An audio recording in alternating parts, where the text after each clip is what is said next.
Assalamualaikum warahmatullahi wabarakatuh. Perkenalkan, nama saya Julistayanti Harun dengan NPM 072320111011, Prodi Teknik Sipil dari Fakultas Teknik Universitas Hairun.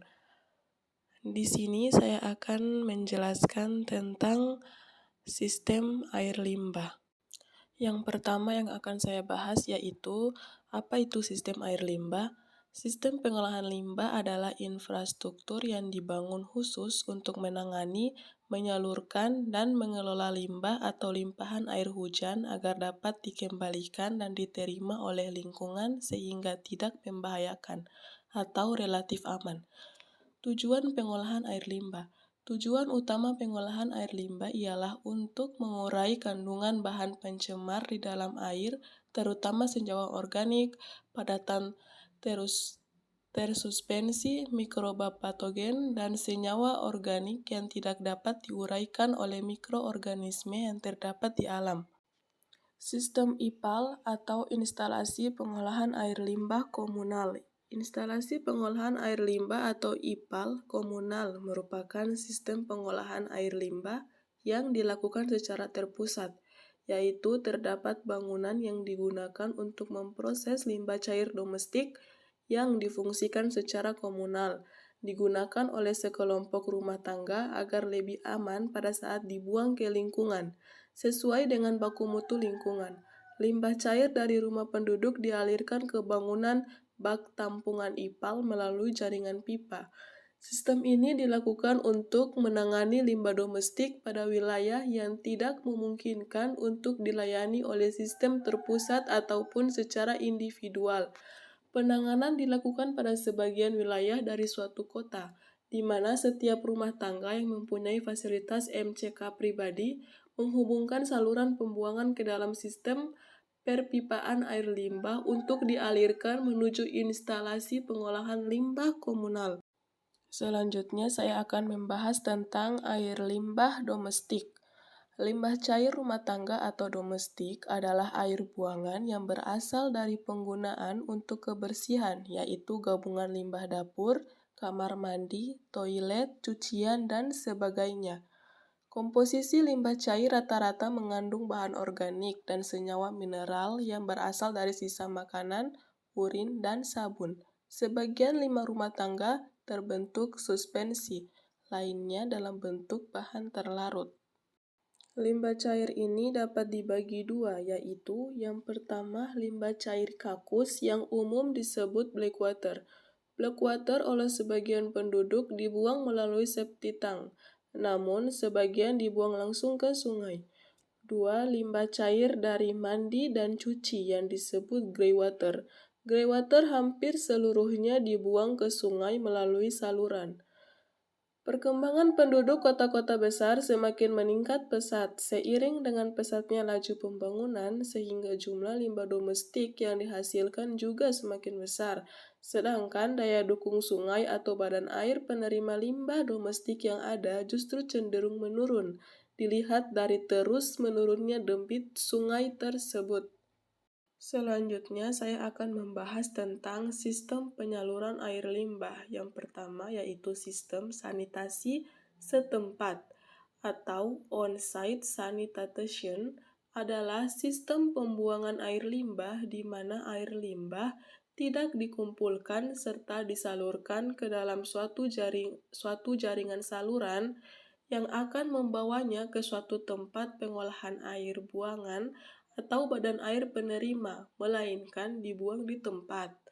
Sistem ini dipakai jika syarat-syarat teknik lokasi dapat dipenuhi dan menggunakan biaya relatif rendah.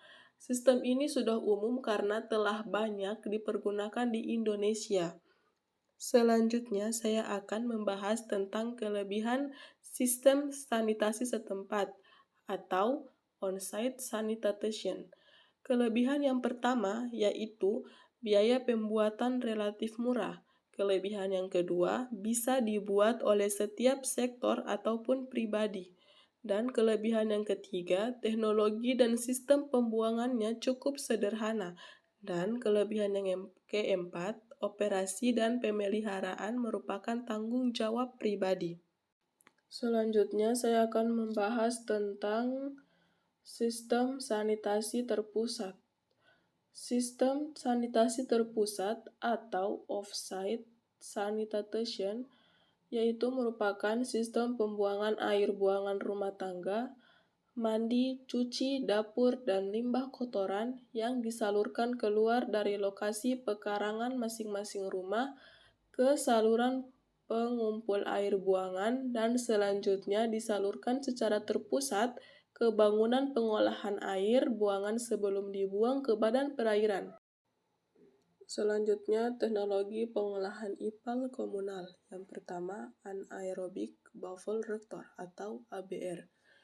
Dapat dikatakan sebagai pengembangan tangki septik konvensional.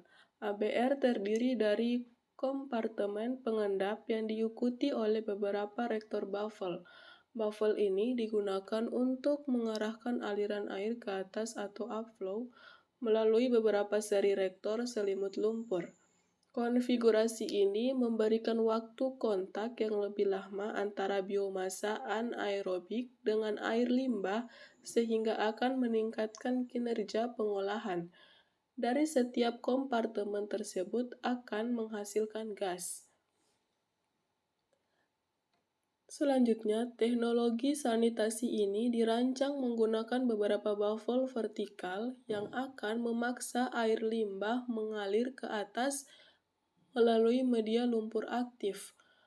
Pada ABR ini terdapat 3 zona operasional. Yang pertama, asidifikasi, yang kedua fermentasi, dan yang ketiga buffer.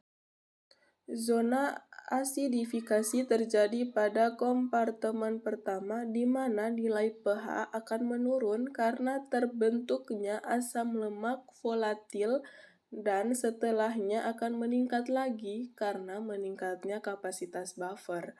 Zona buffer digunakan untuk menjaga agar proses berjalan dengan baik. Gas metan dihasilkan pada zona fermentasi. Semakin banyak beban organik, semakin tinggi efisiensi pengolahannya. ABR cocok untuk diterapkan di lingkungan kecil. Bisa dirancang secara efisien untuk aliran masuk atau inflow harian hingga setara dengan volume air limbah dari 1.000 orang atau 200.000 liter per hari. ABR tidak boleh dipasang di daerah dengan muka air tanah tinggi karena perembasan atau infiltration akan mempengaruhi efisiensi pengolahan dan akan mencemari air tanah. Selain itu, untuk tujuan pemelihara, truk tinja harus bisa masuk ke lokasi tersebut. Di sini ABR memiliki kelebihan, yaitu kelebihan yang pertama, efisiensi pengolahan tinggi. Kelebihan yang kedua, lahan yang dibutuhkan sedikit karena dibangun di bawah tanah. Kelebihan yang ketiga, biaya pembangunannya kecil. Kelebihan yang keempat, biaya pengoperasian dan perawatan murah dan mudah. Yang kelima, tahan terhadap beban kejutan hidrolis dan zat organik. Yang keenam, tidak memerlukan energi listrik. Namun di sini ABR juga memiliki kekurangan. Kekurangan ABR yaitu 1. Diperlukan tenaga ahli untuk melakukan desain dan pengawasan pembangunannya. Kekurangan yang kedua, tukang ahli diperlukan untuk pengerjaan plester kualitas tinggi. Dan yang ketiga, memerlukan sumber air yang konstan. Teknologi pengolahan IPAL komunal yang kedua yaitu anaerobic filter, berupa bak dengan beberapa kompartemen yang dilengkapi dengan filter, batu vulkano, biobal, atau media lain. Air limbah akan diolah secara anaerob. Aerobic filter dapat terbuat dari beton maupun GRF. Selanjutnya, teknik pengolahan IPAL komunal yang ketiga yaitu aerobic reactor, berupa bak dilengkapi dengan pasokan oksigen. Lokasi IPAL komunal dapat ditempatkan di daerah terbuka yang ada di wilayah tersebut, misalnya di badan jalan, lokasi fasilitas umum, dan lahan terbuka lainnya, sehingga masyarakat masih dapat menggunakan lokasi tersebut untuk beraktivitas. IPAL komunal hendaknya ditempatkan pada lokasi yang mudah dijangkau oleh truk tinja atau penyedot lumpur. Sekian sedikit materi yang saya jelaskan tentang sistem air limbah. Saya berharap dengan video pembelajaran yang saya buat dapat setidaknya menambah pengetahuan untuk orang-orang yang menonton video pembelajaran saya terkait dengan sistem air limbah. Dan thank you for watching. Sampai jumpa di video pembelajaran-pelajaran yang akan saya buat berikutnya. Lebih dan kurangnya saya mohon maaf. Wassalamualaikum warahmatullahi wabarakatuh.